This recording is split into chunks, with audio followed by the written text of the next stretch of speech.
Hello viewers, আসসালামু আলাইকুম। আজকে চলে আসলাম নতুন একটি ব্লগ নিয়ে। আজকে সারাদিন কী কী খেলাম আর কী কী করলাম। তো ফার্স্টে সকাল সকাল ঘুম থেকে উঠে এই গাঁদা ফুল দেখে মনটা তো পুরো ভালো হয়ে গেছে। তো তারপরে আমি ব্রেকফাস্টে খেয়ে নিলাম পাস্তা। তো পাস্তাটাও খুবই ইয়াম্মি ছিল। তো পাস্তা খাওয়ার পরে তো দুপুরে আমি খেয়ে নিলাম বিরিয়ানি, চিকেন বিরিয়ানি ছিল। বিরিয়ানিটাও খুবই মজা হয়েছিল।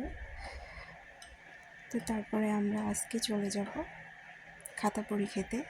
তো খাতাপুরির উদ্দেশ্যে রওনা হব বিকেলে। তো এই তো আমি রওনা হয়ে গেলাম। তো যাওয়ার পথে ফ্রেন্ডরা সবাই মিলে খুবই খুনসুটি আর দুষ্টামি করছিলাম। আজকে আমরা ফ্রেন্ডরা সবাই মিলে যাচ্ছি। তো রাস্তার ওয়েদারটাও খুবই ভালো ছিল বিকেলে। তো রাস্তার দুই পাশে দুইটা পুকুর আছে। তো পুকুরের মাঝখান দিয়ে রাস্তা হয়েছে। তো এই জায়গাটা খুবই সুন্দর, ভালো লাগতেছিল হাঁটতে। তো আমরা হেঁটে হেঁটে কিছু সময় কাটালাম এখানে।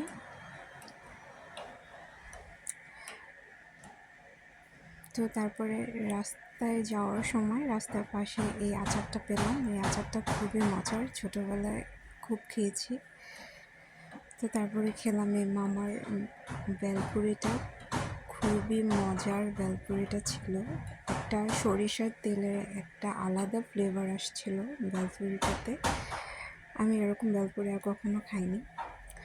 তো তারপরে নিয়ে নিলাম বাবুল গাম। তো ফ্রেন্ডরা সবাই মিলে বাবুল গাম খেলাম। তো তারপরে চলে গেলাম হাতিমারায় এই খাতাপুরিটা খুবই ফেমাস। তো আমরা খাতাপুরি খেয়ে তারপরে চলে আসলাম রিটার্ন বাসায়। তো বাসায় এসে একটা আইসক্রিম খেলাম, দেন